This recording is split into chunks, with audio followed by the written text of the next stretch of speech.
faz a gente classificar alguma coisa como boa ou má? Sabe, essa pergunta não define só as nossas leis e as nossas histórias. Ela está bem no centro do que significa ser humano.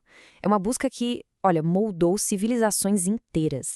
Então, o que define de verdade o bem e o mal? Por milênios, a gente achou que a resposta estava na filosofia, na religião, mas e se a gente estivesse procurando no lugar errado esse tempo todo? E se a resposta não estiver em textos antigos, mas sim dentro da gente, no nosso próprio DNA? A resposta, por mais surpreendente que pareça, começa aqui. Coisa de 600 milhões de anos atrás. Com esse nosso ancestral em comum, um verme bem primitivo. Para a gente desvendar a origem da moralidade, a gente precisa deixar a filosofia de lado um pouquinho e mergulhar de cabeça na biologia da sobrevivência. Vamos começar então com a primeira decisão. Antes de existir certo e errado, existia uma escolha muito, mas muito mais fundamental. Uma decisão que toda forma de vida complexa teve que tomar só para continuar existindo. O primeiro problema da vida não era uma questão moral, era prática. Era sobrevivência, pura e simples. Num oceano primitivo, não tinha tempo para pensar em ética. A única pergunta que importava era como eu encontro comida e como é que eu evito virar comida. Para a gente entender o tamanho dessa mudança, a gente precisa primeiro imaginar como era um mundo sem direção.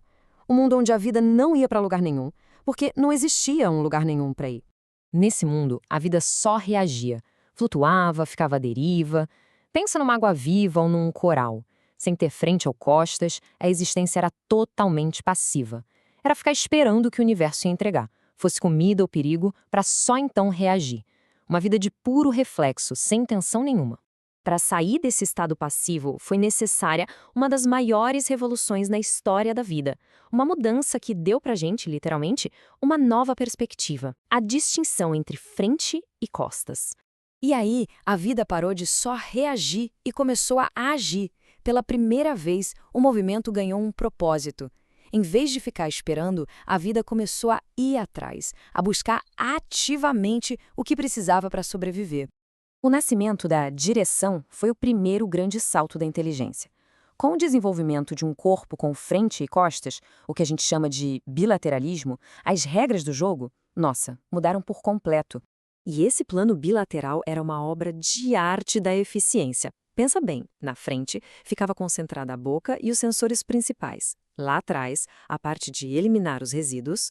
E o mais importante de tudo, um amontoado de neurônios ali na frente, um cérebro primitivo, processava as informações, permitindo que o animal se movesse para frente, em direção a alguma coisa. Mas, ter uma direção não adianta se não se tem uma bússola interna.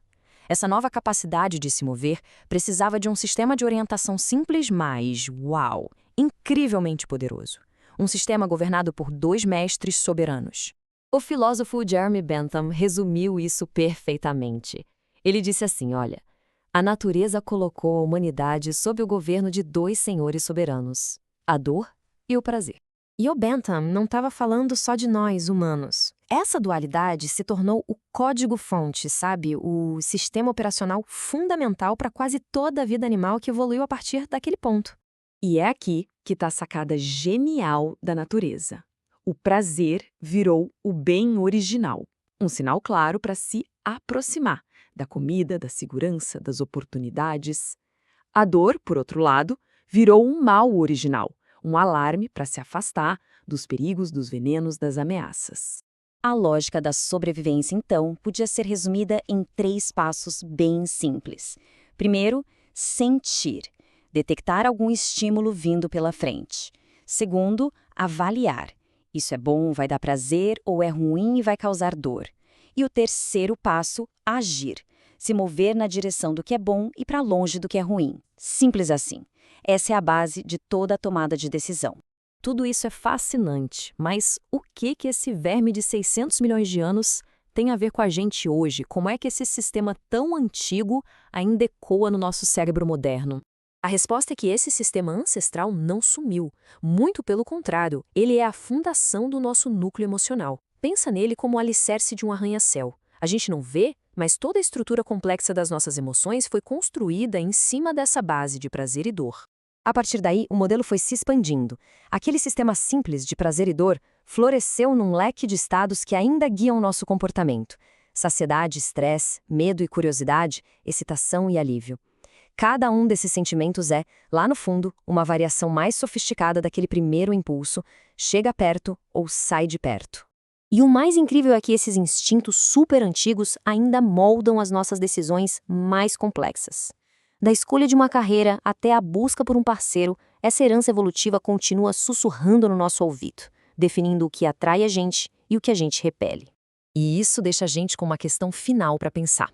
Se a nossa bússola moral mais profunda foi ajustada para a sobrevivência num mundo antigo, bem mais simples, como é que a gente pode confiar nela para navegar na complexidade do mundo de hoje? Saber quando seguir esse instinto e quando desafiá-lo, talvez seja aí que mora o verdadeiro desafio do bem e do mal.